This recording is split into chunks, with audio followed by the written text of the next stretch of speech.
Welcome to Your College Bound Kid, a podcast for parents, college counselors, students, and anyone who wants a deep dive into the world of college admissions.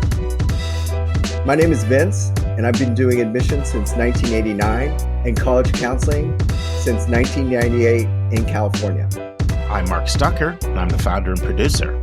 Our mission is to make college knowledge available to all. We care deeply about your kid. We believe college is a match to be made and not a prize to be won.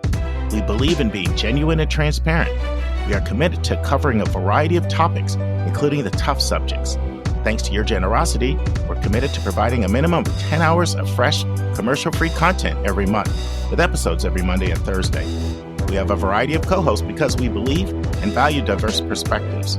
You're our listening family, and we get great joy every time we meet with you, as we do our best to give you tools so your students can soar and reach their limitless potential.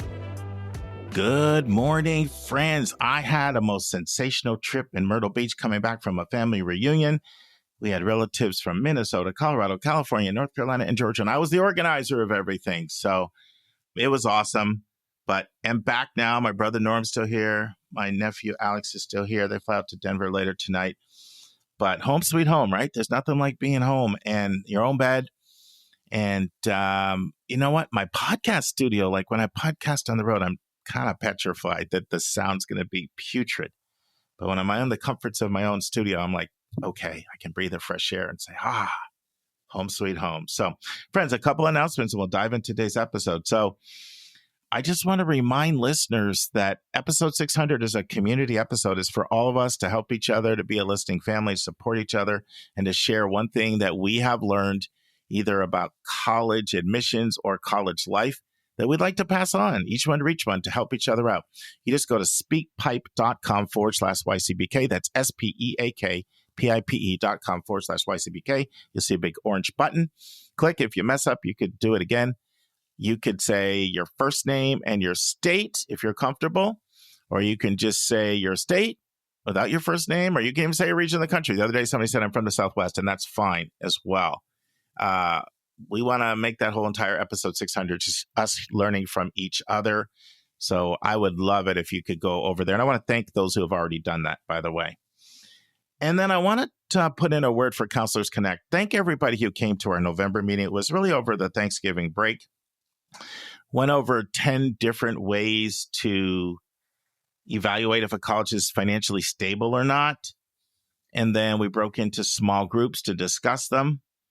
And then we kind of came back really briefly and talked about our plan for next year. And we're going to pick that up in 2026 as well in January. We're off in December. We meet the fourth Sunday of every month from 8 to 9 Eastern time. That's 5 to 6 Pacific, 6 to 7 Mountain, and 7 to 8 Central. So we're going to pick it up and just talk about, like, how can we best support you? What do you want to hear? Some people already said would love more information on AI and how it's transforming admissions. Somebody else said, let's start a book group. Let's read a book and then talk about it together. But we could really use some more public school counselors, independent or private school, college counselors, and CBO, community-based organizations, right? I was talking to someone and they said they would be in the group, but there's so many IECs that they don't really feel like represented. And so it's really important to me that we grow all of our groups so everybody can feel like they find their people there. So once again, you can just go to your collegeboundkid.com under the resources tab, and you'll see a link for how you can apply to be part of our Counselors Connect group. And now it's time for Hot Topics in the News.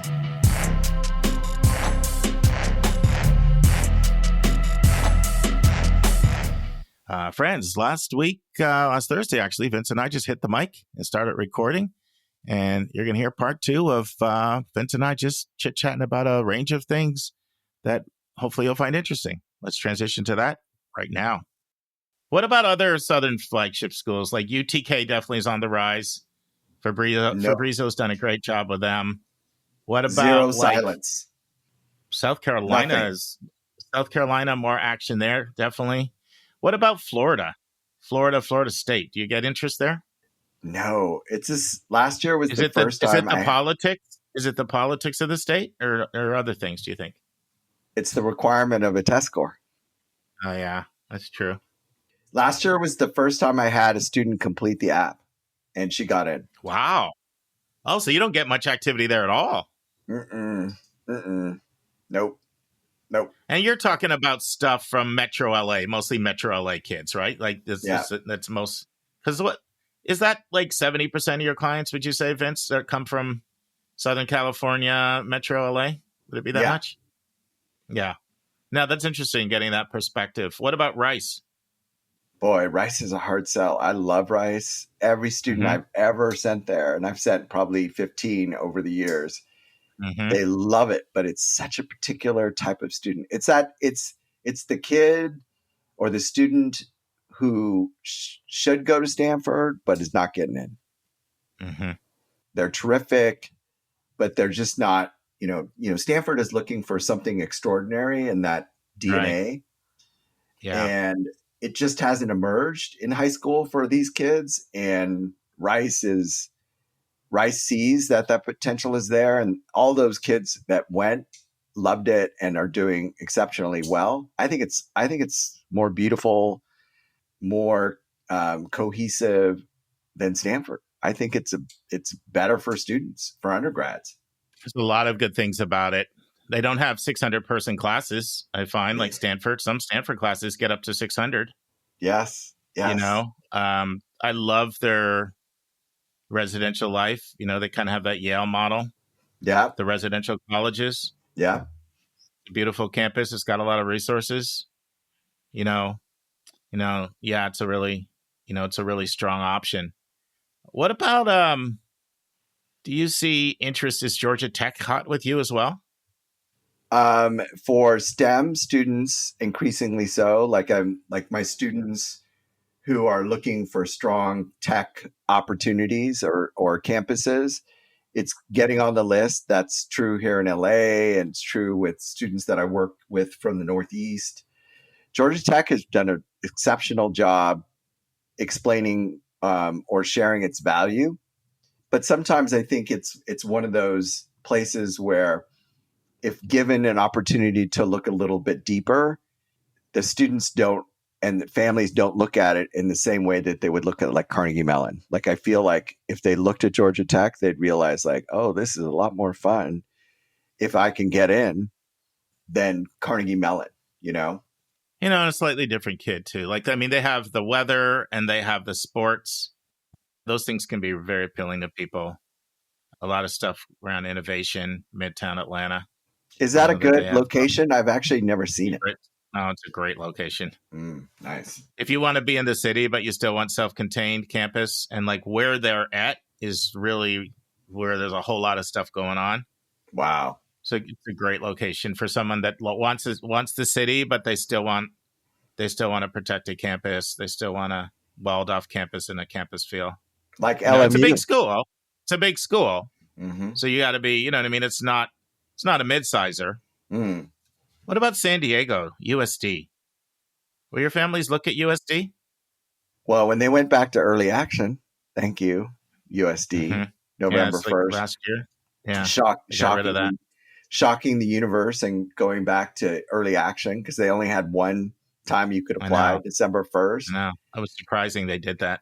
I know. And it sneaks up on you. You at every turn, especially with your, top 30, every independent counselor has schools where they're sending students all the time. USD is very popular. It's a great campus. Students have a good time. That's an understatement. I think that place is just gorgeous. It's gorgeous, but I don't know how much I should say, but check out the housing is what I would say. Like, go and look at how many people are in those rooms, people. And I think they make you live there a long time in really compact living arrangements.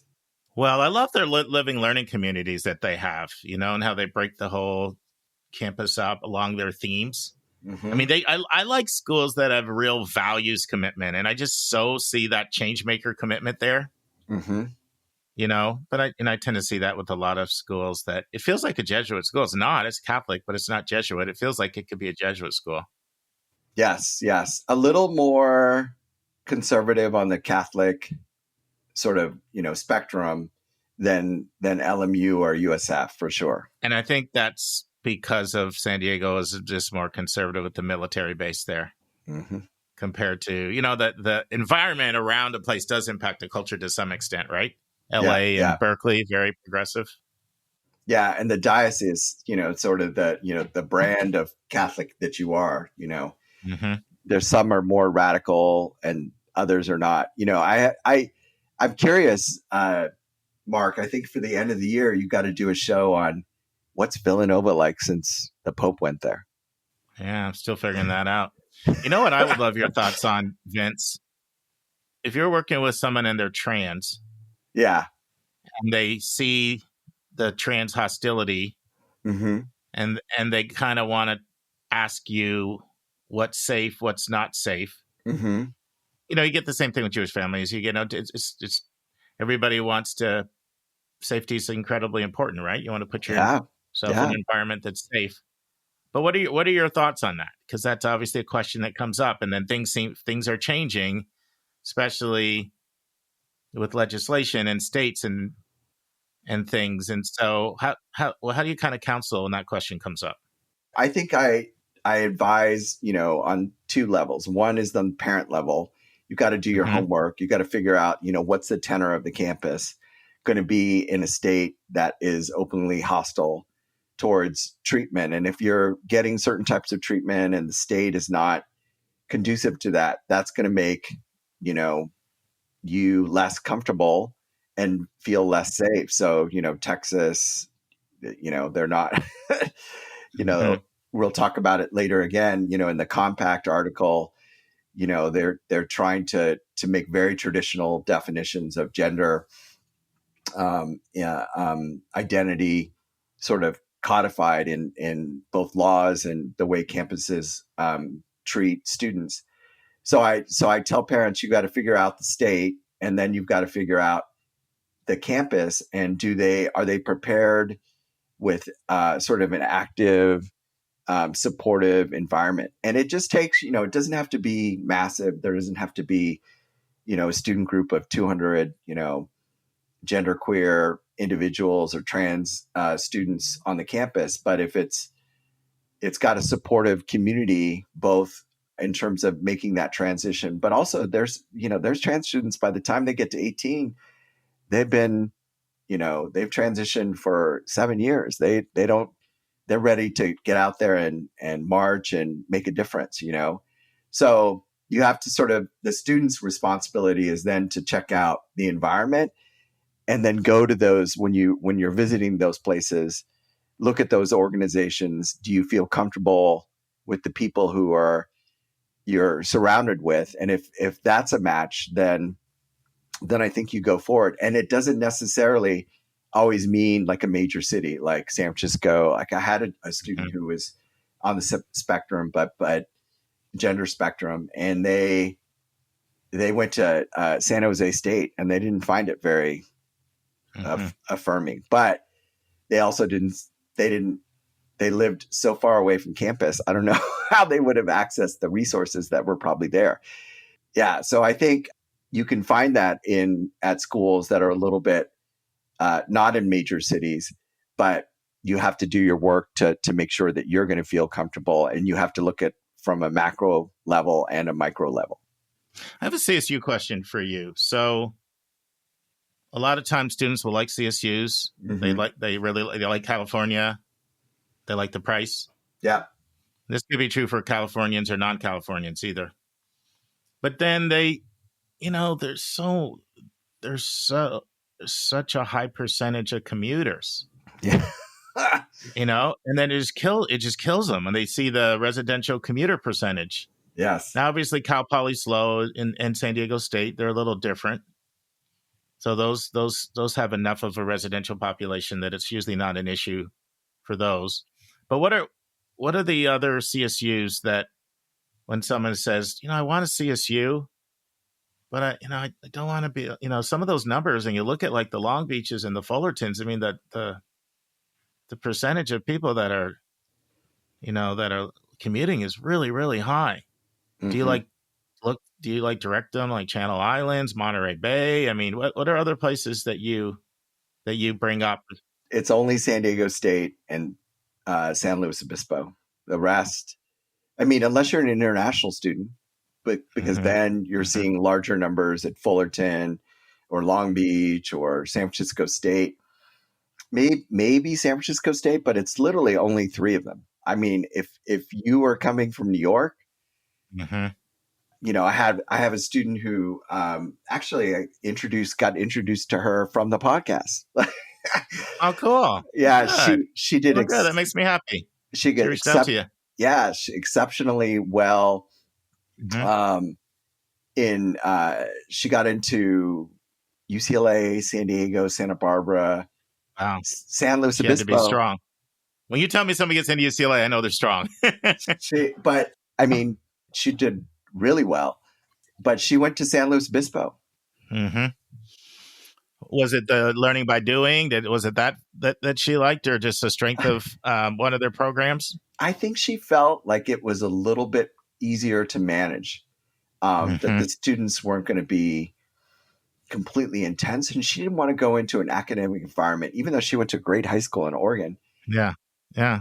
She didn't want that pressure, and she felt like San Luis Obispo, really good students, but there wasn't going to be that pressure, and she still was going to be exceptional in that. I mean, I love that school. I think it's a great school. I like the town. Yeah. You know? Yeah. I like the town. I love the learning by doing philosophy, and it does feel more mid-size-ish than it feels like, you know, you go to places like UCSD, they feel really big. Yeah. She also got into UT. I was like, wow. Oh, wow. Good for her.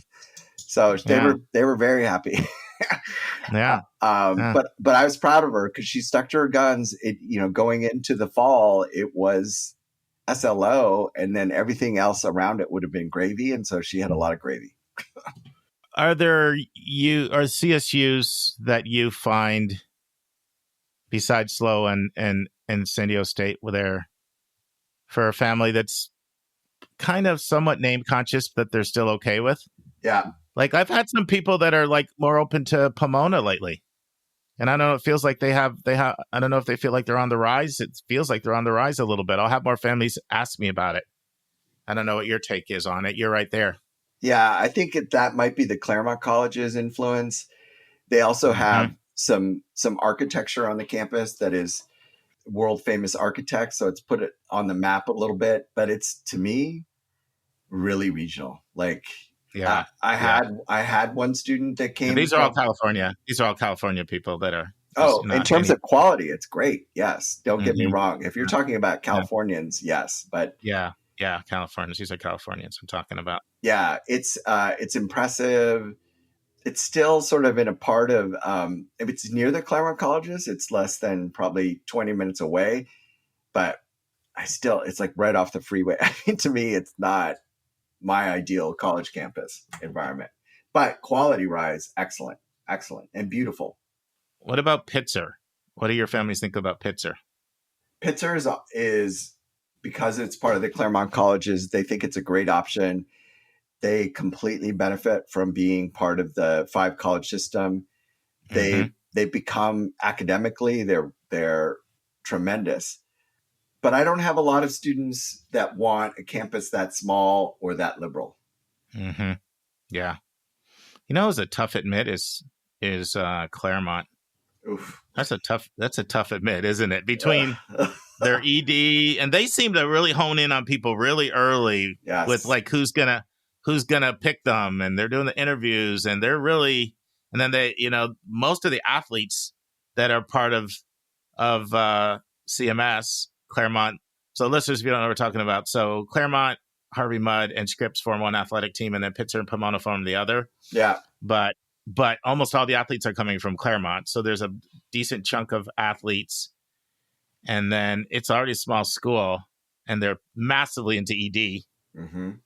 It's just a really tough regular decision to admit. And the kid, most of the time, the kid that would get in isn't always the kid that's coming and thinking Claremont. I don't know. I find it tougher to get like an RD admit to that school. and Pomona too. Those are really tough regular decision admits. I think you are throwing money into the wind, and you might as well go spend your money somewhere else. It's like Tulane. Like, they're not going to take it regular. You better walk on water and change water into wine. Like, I see more kids that get into mud in regular. yes. It feels like. Yes. You agree? Yes, absolutely. But Claremont, McKenna, and Pomona, they really feel like they're in that ED or bust category. And you could be ED2 and flawless. I mean, the student they turned down 2 years ago, she was ED1 and exceptional. Like, wow. She went to Pitzer. She loves it. But let me tell you, she's at Pomona all the time. Sure. No, that would be an interesting conversation. Places where we see really strong ED1 kids that don't get in. Ooh. I'm seeing that with Vanderbilt. I'm seeing Vanderbilt turning down some really strong ED1 kids. And this is at least my second year in a row, Vince, where I don't want to say I feel like people have moved off the Ivy League. That's not fair to say that. And I think you and I have a slightly different experience because you and I were talking off air. You have a lot more interest in Columbia than I do. But this is the second or third year in a row where I have seen what I would call like Ivy peers outside of the Ivy footprint are where people want to throw like their ED down. And I'm talking about everywhere from Notre Dame to Duke to Vanderbilt to Chicago to Northwestern to WashU or Wake Forest. Or they'll say maybe they don't even do an ED because they might like an SMU. I'm just seeing a lot. I mean, don't get me wrong. Like, we have a nice chunk of kids at all these Ivy League schools, but a lot of the kids I looked at, like from last year, most of the kids that we have that went to the Ivy League last year, they got in regular. Wow. Yeah. Yeah. I saw that movement towards that as well. And maybe I think it's for the schools, it's the freedom to finally know what the pool looks like, a third or 40%, whatever it is, depending on the school. And then realizing that they have a shot at other incredible kids and we don't really want to miss them. So we're going to give them a nod. And friends, I included Notre Dame in the list, even though they are restricted early action and not ED. It's an example of the kind of school where I've seen an increased interest in returning to test scores. Hopefully you enjoy me and my co-hosts just clicking and recording and almost forgetting we're recording. I mean, these are the kind of conversations I routinely have with Julia and Susan and Vince, Hillary, Andy, and increasingly more with Heath. And sometimes afterwards I think, man, snap, that would have been great. I wish we would have recorded that. Well, friends, let's transition to a brand new interview. It's one I'm very excited about. It's with Evan Mandery. He's a fascinating interviewer. He was on 3 years ago. We are thrilled to have him back. So hopefully you'll enjoy this interview over the next 3 weeks. And now this week's interview with a special guest.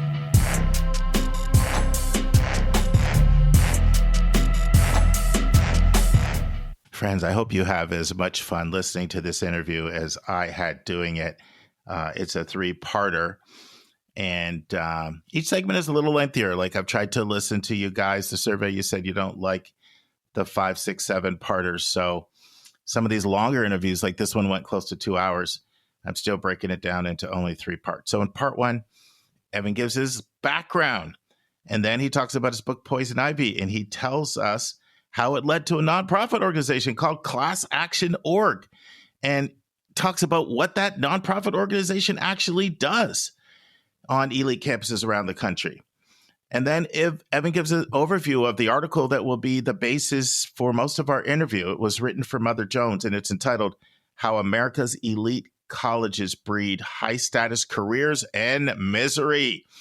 And then in the last part of part 1, Evan discusses why is it that we don't teach how to live a happy life, either in high school or in college. Listen and enjoy. Friends, I am really excited. We have a repeat guest. Evan Mandery is back. He's the author of the book Poison Ivy, and he's also a professor at the CUNY John Jay School in New York City. Welcome back, Evan Mandery. Thanks so much, Mark. I'm really happy to be back with you. Well, I was thrilled when, was it your publisher? Mother Jones, right? Yeah, Mother Jones, reached out to me about a brand new topic that you've been doing some research on, because I absolutely loved your first interview. And why don't you tell our listeners a little bit about that? We get new listeners all the time. Not everybody goes back and checks out the back catalog. Actually, before you talk about the book, why don't you also share your background? I think that will be helpful. Your background as well as the first book. Okay. So I guess the relevant bits of my background are that I grew up middle class in Long Island, but I went to Harvard for college and law school. And then I had sort of a conventional life for a while. I worked as a litigator. But for now, unbelievably to me, 26 years, I've been a professor at John Jay College of Criminal Justice. And, you know, if Harvard is a college of the rich, John Jay College of Criminal Justice is a college of the poor. I mean, 2/3 of our students come from families making less than $30,000 a year. And it deeply changed me. And then I got into this. I got an op-ed in the Times on legacy preference about 10 years ago. And I don't know whether anybody believes me, but I wasn't really like a zealot when I started. I was a skeptic. But I've definitely read and researched a lot about it. And poison ivy is kind of a comprehensive screed against elite colleges as social actors. And the Mother Jones piece, I think, is part of the story, which is that, these colleges turn their students into management consultants, investment bankers, and people who work in the tech sector. And I'm sure you'll ask me lots of things about this, but, if they weren't colleges of rich white students, I'd feel differently about it. If these colleges were letting in a lot of socioeconomically disadvantaged students of color and turning them into Goldman Sachs analysts, actually, that would be like my main version of doing good, but that would be good. But that's not what's happening. They're taking a bunch of spoiled rich white kids and turning them into management consultants. Sorry, I can't actually prove spoiled. I don't have evidence to support that. All right, we'll go with Rich. So let's go all the way back to legacy preferences and your research there. Let's talk about that, because that's fascinating research. Tell me what you unearthed and what your concern was and what you addressed that sort of began this passion 10 plus years ago. Yeah. I mean, legacy preference was like the tip of the iceberg. That's kind of what got me looking at it. And legacy preference, and this won't surprise anybody, overwhelmingly benefits rich white students. It's a smaller share of the classes than it was certainly than when I went to college. But, I don't think I'd be consoled if they let 10% of their class in through a whites only policy. I mean, it's unethical. So it should be 0% of the class. And, I knew a medium amount about some things, and I didn't know anything about a lot of things. And for example, I was I'm a sports fan. And I guess like most people, I kind of thought of college sports as a pathway of access, but it's not. It's the opposite. Other than Division I college football and basketball, which have ample representation by Black athletes, these sports are overwhelmingly white. Harvard and Yale have 32 sports teams. And, no one I teach is heading for the Yale Alpine ski team. So there were just all of these mechanisms of exclusion that just really make these colleges status reproduction machines. And friends, if you're listening to the audio version of this, Evan's not, the angry Black guy. He's, Caucasian himself. An angry white guy. He's an angry white guy, Yeah. Talk about the reception Poison Ivy got as a book. Like, how did that land out there? What type of feedback did you get from your book, Poison Ivy? Well, Mark, I'm sure it will not surprise you for me to say it was not as much as I hoped and not as little as I feared. Like every kind of life experience, it's better than the worst case and not as good as the best case. I mean, in many regards, it's been incredibly gratifying. Those regards do not include financially. But The book was serialized. There was a chapter in The Atlantic. There was a chapter in Mother Jones. There was a chapter in the Chronicle of Higher Education. I'm very proud of. I was able to co-found a nonprofit called Class Action. Please check us out. Join classactionorg. And we organize students in this space. So students trying to get Harvard and Yale and Princeton to be marginally less horrible actors. And kind of, I'd never done anything like that before, but we got over the starting line and we've raised $500,000, and we have our second annual conference coming out. Don't laugh at Yale. But it's an interesting coalition. We have student groups organized on almost 20 campuses, and we have an interesting mix of academics who are coming to speak. And a lot of our work is actually in the career funneling area, which, is what the Mother Jones piece is about. Yeah. So what exactly does the organization do? So we organize students to fight for change in their campuses and communities. So we actually, one of our big successes, you're going to laugh at the end of this story, we organized a lot of student support for a bill in California that ended legacy preference. So legacy preference is now illegal in California, and Stanford promptly announced that it would ignore the rule and just no longer accept state aid. So essential legacy preference is to their mission of educating America's rich and richest. We did a whole podcast on that recently. So did that surprise you that Stanford took that action? Sorry, before I answer, who'd you have on for that? I'm sorry, I got to check it out. No, yeah. So it's just one of my co-hosts, Vince Garcia, who's done college admissions at really 3 schools, in California, all in California, schools like Pomona. And then he's also been a reader for UC Berkeley, UCLA, and UCSD. So he's, we talked about it because he's Mr. California. Was I surprised? Honestly, yes.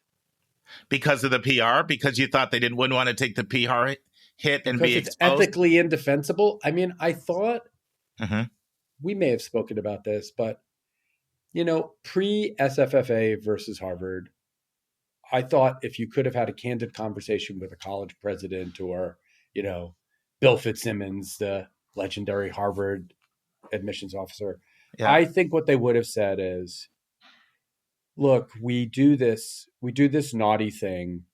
We let in, Jared Kushner and other billionaires' kids. And, so we have the X list or whatever, and the Dean's Interest list. And we let in legacy because we think that kind of, sparks our alumni to be a little more generous. But we do this virtuous thing. We let in a reasonable number of socioeconomically disadvantaged students of color. So these two moral actions offset. But after SFFA, how could they possibly make that argument? So they're no longer doing the virtuous thing. The race numbers at the schools are horrible now. They were bad at many places to begin with. And I just didn't understand. I mean, it's just, I guess I sort of default to thinking people are going to be rational and decent. But I guess I wasn't that surprised. I don't know. So let me push back a little and see what your thoughts are on this. So I've had a chance to talk to Bill Fitzsimmons. And one of the things he's most proud... I did too, 35 years ago, though. Yeah, when you were a student there. Yeah. Well, for me, it was not super. It was 2019, so it was a while ago, but it was in person. When he was a chipper young man of 82 or something like that. Yeah. He was approaching year 50 at the school, and then it was. But what he said to me, there's nothing that I am more proud of than the socioeconomic change that's happened at Harvard, the 20% of people being Pell, and what those numbers were like before, the amount of money that we have raised. You might have known Harvard was doing this thing where if you made $150K or less, you paid 10%. And then since then, they've gone to 200,000, incomes of 200,000 pay no tuition. Princeton recently has done something nobody's doing. Incomes of 250,000 pay zero tuition.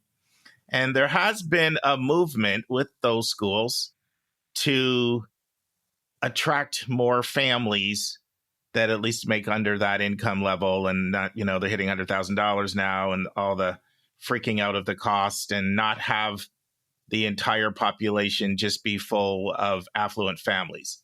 What are your thoughts on that? Because nobody's doing what they're doing at that income level. Now they have the resources. Nobody else has the resources. We know that. What would be your thoughts to that? Because this seems to be something they're very proud of, and they seem to be able to show stats that we do have more first-gen kids than before. We do have more Pell kids than we did, like now compared to 15, 20 years ago or whatever. What are your thoughts? Would be like the mayor of Tulsa telling you how proud they are of the progress they've made in race. I hear you. Drop in the bucket. I mean, come on. Grain of sand in the beach. Okay, so Harvard, with its $54 billion endowment, has gotten up to 20% of students who are Pell Grant eligible. I mean, that's it. Right. Okay, great. So they've moved up from zero. That's wonderful. I mean, I don't know if this is what you wanted to talk about, but no, this is, I want you unleashed, Evan. That's what I want. All right. I mean, look, I thought loan forgiveness for college debt was a mistaken priority of the Biden administration. It's not where, if I were going to do some type of compensation in America, it would be race reparations, right? That's the most glaring retributive claim that people have in America. Loan debt, I don't know. I had debt. I knew what I was getting into. I didn't understand why that was a priority. Maybe that they just thought that was something they could do. Of course, the Supreme Court says otherwise. I actually think debt is an interesting lever that colleges have surrendered. And we could talk about this if you ask me kind of how I think the career outcomes could be better. Mm-hmm. But look, it's the same. My book opens with this story. It's the same. It's the 2007 version of what you just said. I'm at dinner with a friend who went to Harvard. He's my friend. He interviews. He gives money. I don't interview. I don't give money. Why do you like them? He says the Harvard Financial Aid Initiative. Okay, how many people come from families making less than $60,000 a year, go for free? Okay, how many students come from families making less than $60,000 a year? So of course, my first question is, how many students come from families making less than $250,000 a year? But I actually don't see that reducing the debt burden of, $250,000 a year is not poverty. I know. I don't see reducing the debt burden of those families as morally tantamount to letting in students who live in poverty. Yeah, like that. So, okay, I guess I'd rather them do that than soak it. But can I just say one thing about the career funneling stuff? Yeah, well, we're going to transition to that, and we're going to, stay there. You want to. Well, just hit a point, and then we can expand sure. upon it. Yeah. In law schools and medical schools, debt is really an interesting lever. And so if you go work in public interest, your debt is forgiven. So it's a significant incentive to go work in public interest work. And there is no equivalent incentive if, Harvard or Yale let you completely off the hook. All right, let's transition. So Evan wrote an article that appeared in Mother Jones September 24th. I encourage you to check it out. It is a very, very interesting read. And it's called How Elite Colleges Breed High Status Careers and Misery. And, before we get into this, I'll share a couple of things with you. So 25 years ago, I worked at a boarding school doing admissions recruitment, and I had New York City, and I had multicultural recruitment, and I had under-resourced kids that were making similar to your John Jay kids. And I've seen them go to our school, go to Ivy League schools, and then end up in the professions you talk about, mostly Wall Street related jobs. And I've kept in touch with several of them. And so it's been interesting, because there are those who were a lot like you described. They hated it, got out after a year.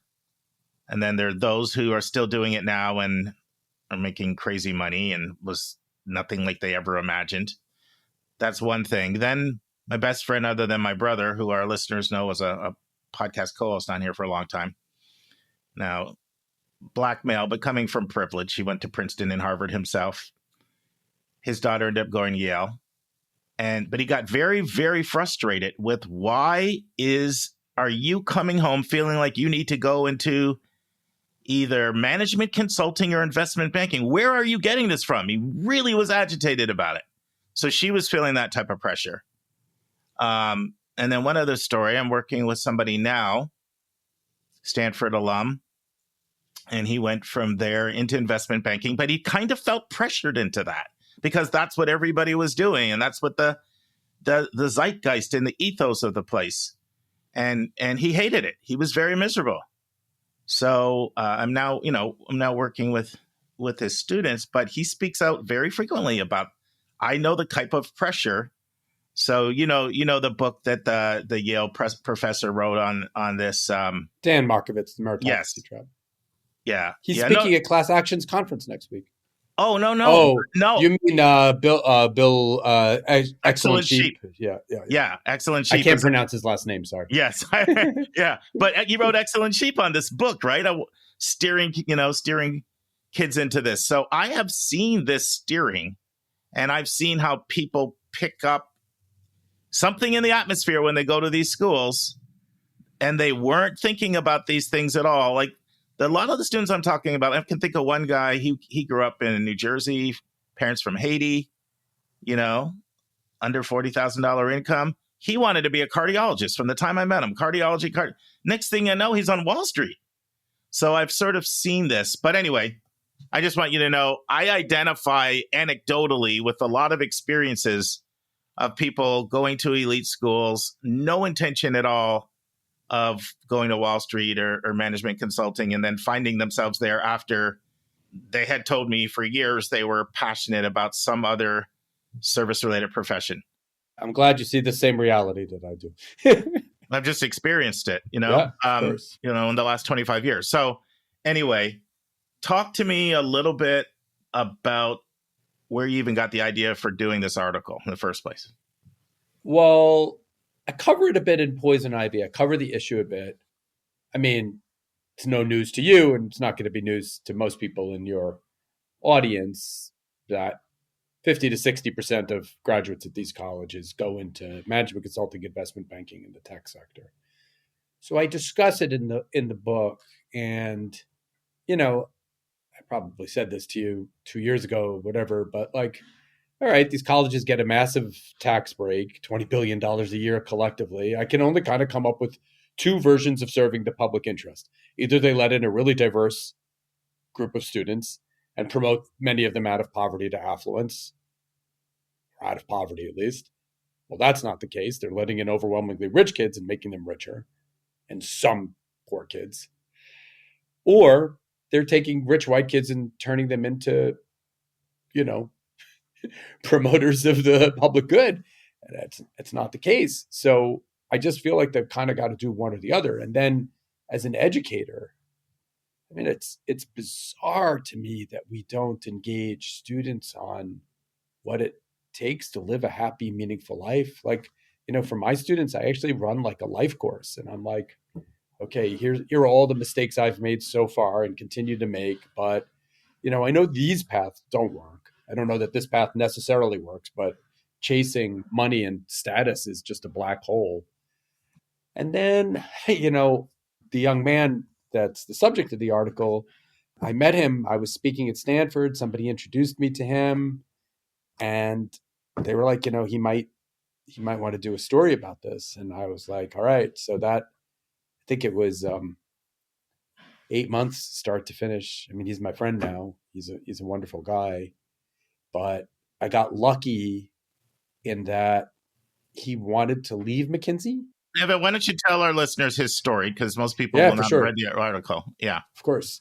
So his name is Justin Portella. He grew up I live in Montclair, New Jersey. He grew up one town over in Nutley. And his dad was a drug dealer, and they just had an itinerant childhood. He had an itinerant childhood. They moved around. His dad went to prison. His mom was addicted to drugs too, and his sister, tragic, died of an overdose. But he went to Regis High School. He got into Regis High School, which is a really interesting school in New York. No tuition. It's a Jesuit high school, and very deeply committed to free inquiry. The Jesuits really get that right. And he, he's absurdly smart. He had written a treatise, manifesto, about how he wanted to live his life. He was very deeply into the effective altruism movement. And he thought, unusually for a 16, 17-year-old, how he could maximize the good that he could do in the world. And his teacher, who's the subject of the article, was like, well, he was obviously destined to be some type of do-gooder. And then he ends up in McKinsey. And there's so many parts of his story that illustrate like fundamental dynamics of what frustrated your best friend about his daughter's experience. So first of all, they got their claws into him freshman year. He's recruited. He's already in their pipeline by his freshman year, and he's working at his first summers at McKinsey. I don't remember exactly. He's making something like $15,000, $20,000 for the summer. Obviously, nobody else is going to pay. No disrespect to him, an 18-year-old with no actual skills, that kind of money. And, he stays. He's just inertia just kind of leaves him in the life, and, he hates it. And by his accounting and my reporting, I did speak to many other young people. People don't really like those jobs. They might like the money. I think mostly they can't figure out how to leave and think they're going to have a well off enough and have enough status, right? That's the fear of jumping off, is that you don't know what the landing point is.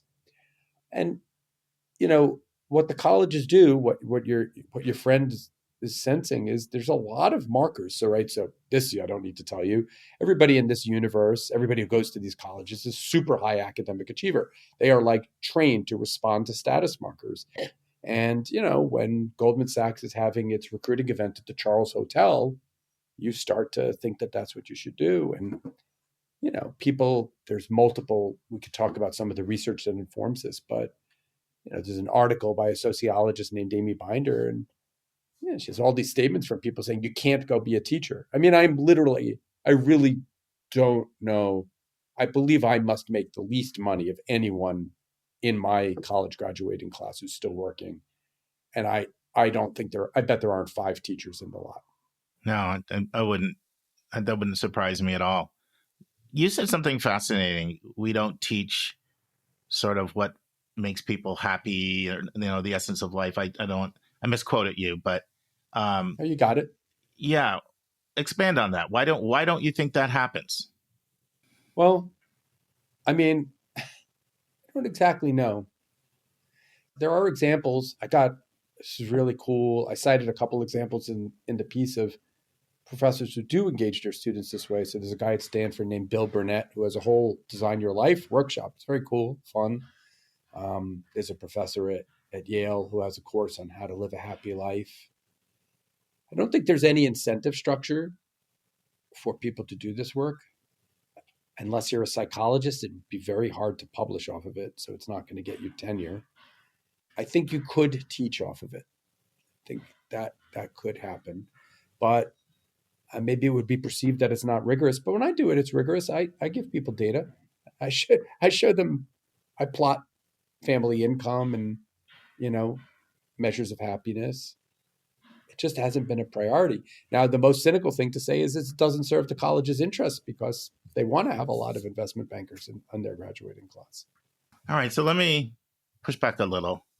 So I also work with quite a few doctors who say, I wouldn't do it all over again if I had to do it. And I mean, I work with a lot of doctors who are very happy as well.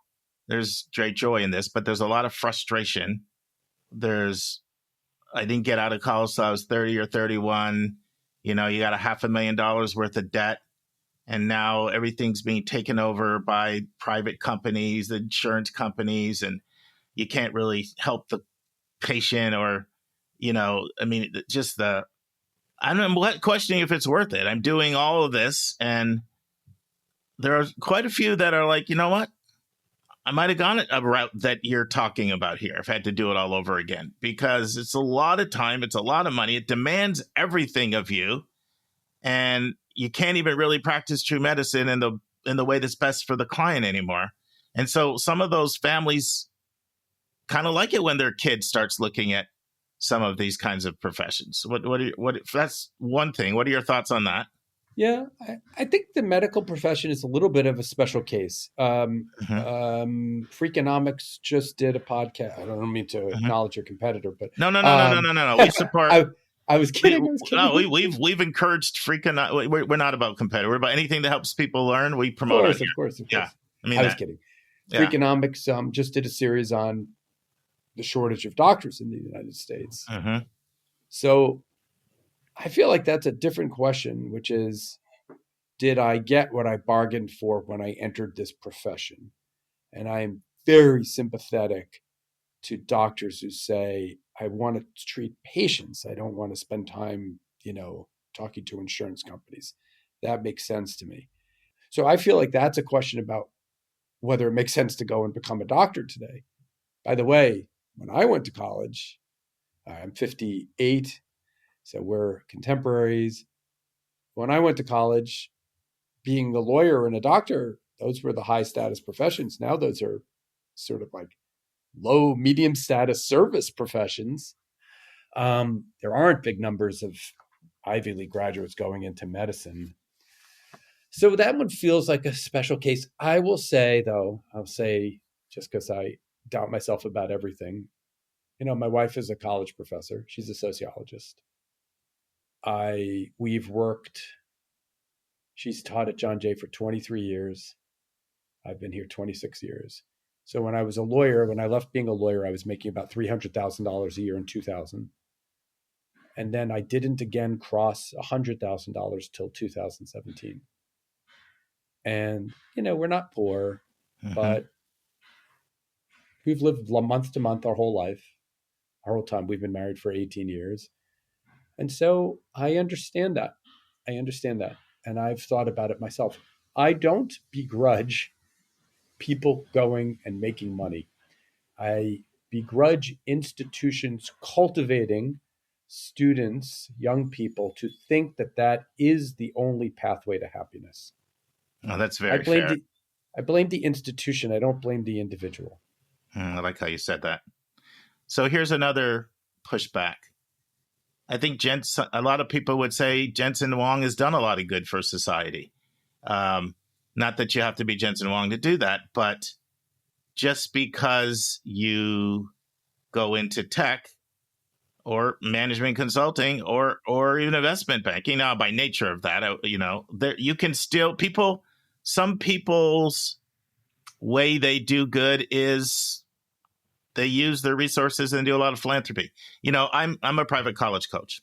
I pride myself on being affordable. It's extremely important to me. I lose people because, in fact, I was talking to one of my clients recently, and she said, I refer you all the time, but people look at your prices and they think, how could you be any good if you're charging what you're charging? So I take great pride on not wanting to just work with the 1% and 2% and 3%. So that's how I approach it. And for a long time, I've been very critical of these college coaches that charge a fortune. And to be honest, I still really am. But I do have to acknowledge, I know some that do that, and they do give away a lot of their money. Some of them give away one. And I know one that says 1 out of every 3 clients is going to be free because I make my money off the people that it's nothing for them to pay. That's good. So what I'm saying is there can be a person that can do management consulting, investment banking, and tech and still be interested in the human good and helping society. And I don't always get the impression from your writing, and I love your passion, and I'm very much aligned, and I love the cause that you're fighting. But I feel like that's an important message too. And I could see how somebody doing those things would feel, he just judged me. Like, I don't think I'm all about that. What do you think that's fair, or push back on me on that? What are your thoughts? No, I mean, well, I'm very careful when I speak. I'll always say, and I talk a lot about this stuff. Okay, so like I hate legacy preference, but I don't hate legacies, right? The legacy is an 18-year-old kid. It's not their fault that their mom or dad went to Yale. I never blame the person, and I don't hate investment bankers. I just don't understand why society would invest so heavily in institutions that are overwhelmingly turning out people in such a narrow band of occupations. And I guess there's a sliver of it that I don't think they really advance the public good. I mean, if you're going to ask me who does more good, a great high school teacher or a great investment banker, I'm going to say a great high school teacher. I'm not neutral on that. That doesn't mean I think that an investment banker is evil.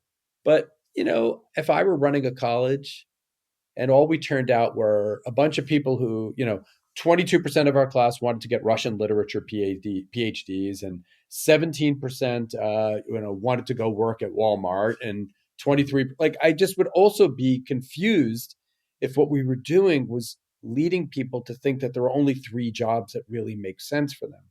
So I get what you're saying.